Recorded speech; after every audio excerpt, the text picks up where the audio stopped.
Café and Networking Podcast promotes successful business owners, business experts throughout the world. I'm Tom Reaoch, known as the King of Networking, connecting people from my podcast studio in Brazil. Today we talk with Sarah Maynard, and she's joining us from Pittsburgh, Pennsylvania. Sarah Maynard, founder, CEO of The Start Effect, helps people understand the impact the digital world has on their offline lives. Find balance between online and unplugged to live a safe, healthy, intentional life in both worlds. She has worked with kids for almost 20 years as a children's book writer, illustrator, and a digital marketing communication strategist. So Sarah, how do we teach our kids to navigate the online world? Oh, this is such a great question and something I love talking about so much.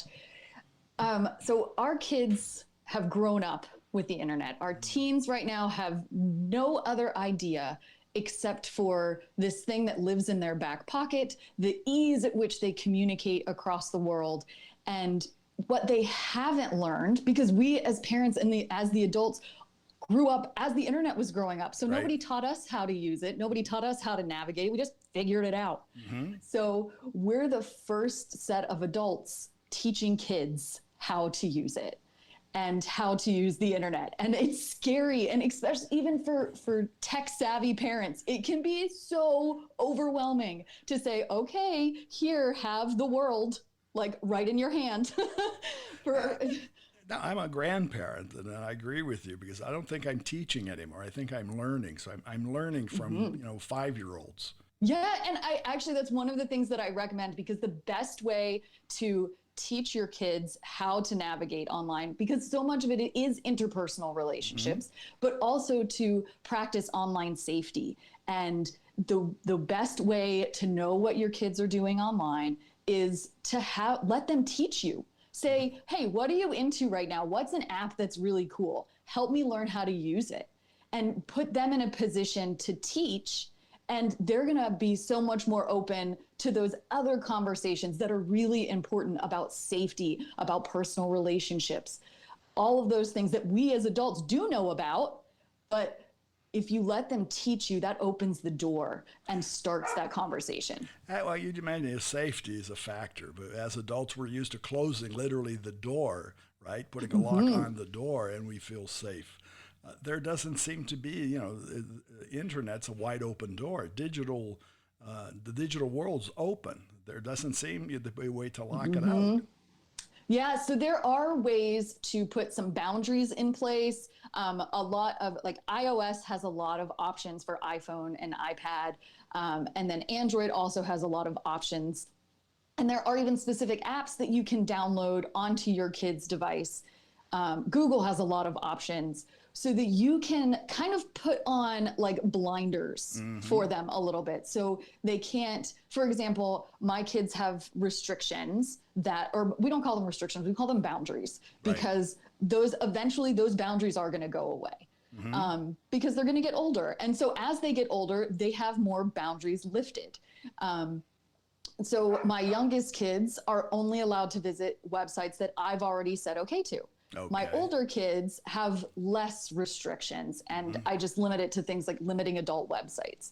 And so those tools are available for parents and for adults to help our kids, start out somewhere that's a little bit easier to navigate.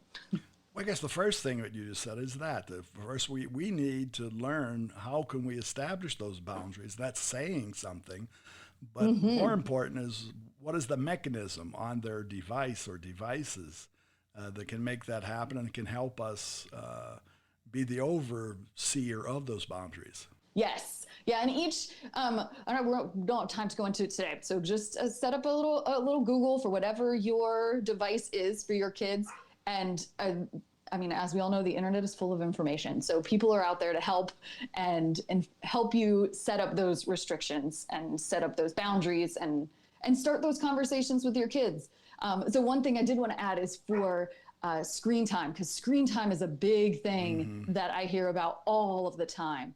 And there are options for you to limit the amount of time they have on an app, the amount of time that they spend doing any kind of screen time. So, and you can have the you can have the device take care of all of that, and it'll just shut off and say, you're done for the day. And well, that's a challenge because post-pandemic, when most children were home in a virtual environment learning, their screen time was sort of all day long. Oh, yes. And now we have to say, well, cut back. Yeah. And I suggest having a conversation.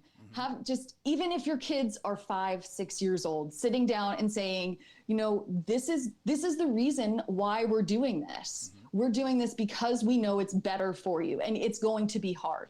And acknowledging that it's hard, because even for us as adults, it's hard. The devices were created for us to stay on them all the time. Right. And you're right. With the pandemic, we were on them even more.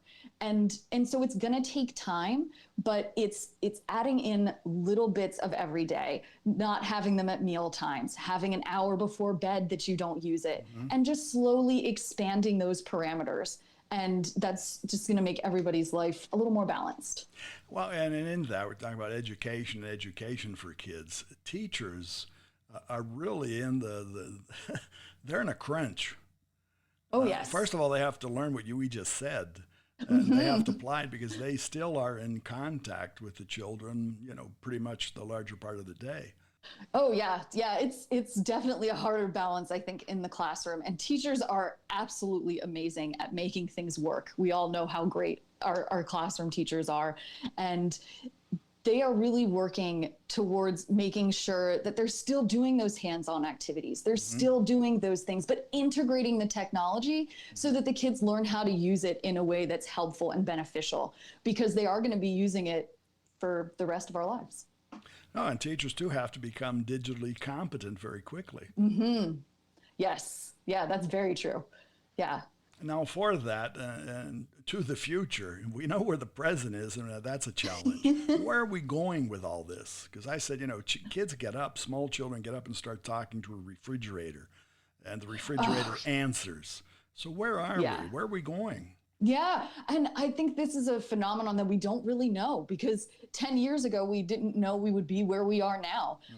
And especially with the pandemic, things escalated so quickly. And our use of technology just increased exponentially in those couple of years. And so we don't really know where it's going to go, but we know that we need to start to find that balance between how we use our devices and how we spend time in the physical world, because it is changing our minds, it's changing our bodies, and we have to work to find that balance. And we have to be intentional. And I think that's the biggest piece. And I'm seeing a lot more of digital wellness, digital well-being, digital health, things where people are starting to notice, I feel better if I take a break. I feel better if I help manage this and I'm intentional about what I'm doing. And I think that's really going to be our future. That's what I hope our future is, I guess, is finding that balance and harmony between us and technology. Well, to that future, you help people. That's pretty generic. Which are the types of people that you help? Yes. So I help specifically parents and teachers, those who do have kids that they are working with, to help bring that, to find balance and live a life in both the physical and the digital world that's safe and healthy and beneficial, and teach the kids in their life to do the same. And how do you adjust that to companies? Because companies are obviously looking for clients and customers, and kids are customers. Yes. Yeah. And I think if you're looking at the realm of digital marketing and how we use it, the best companies that are doing this the best way, I guess is the best way to say it, are ones that are using authentic stories, that are being honest, that are talking to people on a human level. And that's really how companies can start to talk about it, and to recognize that that we all don't need to be online all the time. Right. And for companies to take the lead on that and saying, yes, it is important that you take time away, and empowering us to saying, it is okay. Go take some time, take 15 minutes and take a walk outside. Well, before we take a walk, Sarah, how can our audience find you? Yes, you can find me at The Start Effect online. So I am at www.thestarteffect.com, and I'm on Instagram, Twitter, and Facebook at The Start Effect. Very good. Well, thanks for being part and sharing your experience. Awesome. Thank you so much for having me. Okay, it's a welcome. And for our listeners, it's Sarah Maynard, Sarah, the last name Maynard, and that's www.thestarteffect.com, effect, EFFECT.com. Café and Networking is brought to us by Focus MI Market Intelligence, an agricultural market research specialist in Brazil. More information at focusmi.com. Thanks for listening until the next time here at Café and Networking Podcast.